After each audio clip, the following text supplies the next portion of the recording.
Hello students, today's topic is exercise 1.1 first chapter का ये पहली एक्सरसाइज है 1.1। क्वेश्चन क्या है, which of the following are sets justify your answer. इनमें से कुल 9 सेट्स दिए गए हैं और उसमें 9 कलेक्शन दिए गए हैं। इनमें से बताना है कि कौन सा कलेक्शन सेट है और कौन सा सेट नहीं है। चलिए देखते हैं, which of the following are sets. First है the collection of all month of a year beginning with the letter J. J से शुरू होने वाले जो मंथ होते हैं उनके कलेक्शन को क्या हम लोग सेट कहेंगे? बिल्कुल कहेंगे। जून, जुलाई, जनवरी, ये सभी हमारे सेट के एलिमेंट्स हो जाएंगे। तो yes, it is a set, ये हमारा एक सेट होगा। अच्छा, the collection of 10 most talented writers of India. अब ध्यान से देखिएगा, यहाँ पर जैसे हमने आपको डेफिनेशन बताई थी सेट की कि the well defined collection of objects. तो अब यहाँ कलेक्शन किसका है? 10 मोस्ट टैलेंटेड राइटर्स। अब यहाँ मोस्ट टैलेंटेड जो एडजेक्टिव लग गया है, इस वजह से क्या ये सेट होगा? नहीं, सेट नहीं होगा। केवल राइटर्स ऑफ इंडिया होता तो हम इसको सेट कहते, लेकिन मोस्ट टैलेंटेड जो लिख दिया गया, इस वजह से ये सेट नहीं होगा। एडजेक्टिव लग गया है, मोस्ट टैलेंटेड का कोई फिक्स पैरामीटर नहीं है, इसलिए ये सेट नो होगा, सेट नहीं है। ये सेट नहीं है, ये कलेक्शन है लेकिन ये सेट नहीं, मैथमेटिकली ये सेट नहीं होगा। A team of 11 best cricket batsman of the world. अब यहाँ बेस्ट लग गया ना, देखो एडजेक्टिव लग गया, क्रिकेट बैट्समैन और क्या हुआ? बेस्ट हो गया। तो इस मीन्स ये सेट होगा? नहीं होगा, ये सेट नहीं होगा, एडजेक्टिव। अब बेस्ट बैट्समैन की कोई डेफिनेशन, कभी सचिन तेंदुलकर थे तो कभी विराट कोहली हो जाएंगे, कभी महेंद्र सिंह धोनी थे। तो ये हमेशा के लिए कोई फिक्स नहीं हो सकता, इसलिए बेस्ट लगाने से ये सेट नहीं होगा। The collection of all boys in your class, yes, ये सेट होगा बॉयज़ की। Collection of all natural numbers less than 100, yes, set होगा। Collection of novels written by the writer Munshi Premchand, बिल्कुल होगा। मुंशी प्रेमचंद ने जितने राइटर्स जितने नॉवेल्स लिखेंगे उनका कलेक्शन एक सेट होगा। इसमें बेस्ट की बात तो हो नहीं रही है, गुड की बात तो हो नहीं रही है। The collection of all even integers, yes, it is also a set. Collection of questions in this chapter, इस चैप्टर के जितने क्वेश्चंस हैं उनका collection, yes, it is also a set.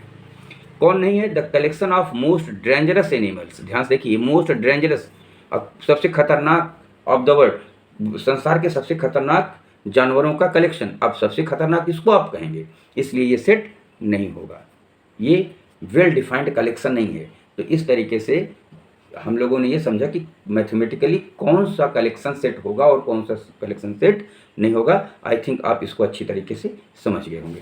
अब स्टूडेंट्स क्वेश्चन सेकंड की तरफ बढ़ते हैं। क्वेश्चन सेकंड की तरफ आइएगा।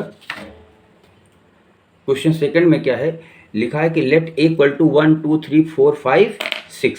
ये आपको एक सेट दिया गया। Insert the appropriate symbols belong और does not belong, belongs to और डज नॉट बिलोंग टू, ये दोनों चीज़ें आपको इसमें भरना है। आपको मैंने अभी पिछले वीडियो में समझाया था, नहीं तो अब फिर से समझा दूंगा।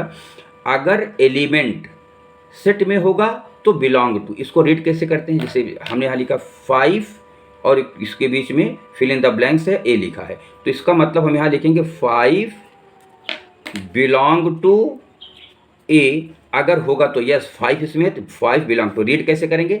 5 बिलोंग्स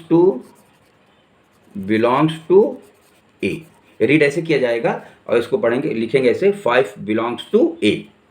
यहाँ पर बिलोंग्स टू का ये है। 8 क्या इसमें है? 8 नहीं, 8 does not belongs to, 8 does not belongs to, does not belong to. क्या लिखेंगे? 8 does not belong to A, लिखेंगे 8 does not belong to A. ठीक है, इस तरीके से does not belongs to A, does not belongs to A. 5 belong to A, 5 belongs to A, 8 does not belong to A. ठीक है, उसी तरीके से 0 इसमें है नहीं, 0 does not belong to A. 4 belongs to A, 4 belongs to A. 2 belongs to A, 2 belongs to A. 10 does not belongs to A, does not belong to A. कभी कभी हमारे बोलने में गड़बड़ी हो जाती है, does not belong to A. और 2 बिलोंग्स टू ए। ठीक है ना। अब देखिए वहीं पे लिखा हुआ 5 belongs to A, 8 does not belong to A, 0 does not belong to A, 4 belongs to A, 2 belongs to A, 10 does not belong to A. वही लिखा आपने। ठीक है ना। अब ये वीडियो बड़ा हो रहा है, क्वेश्चन थर्ड नेक्स्ट वीडियो में।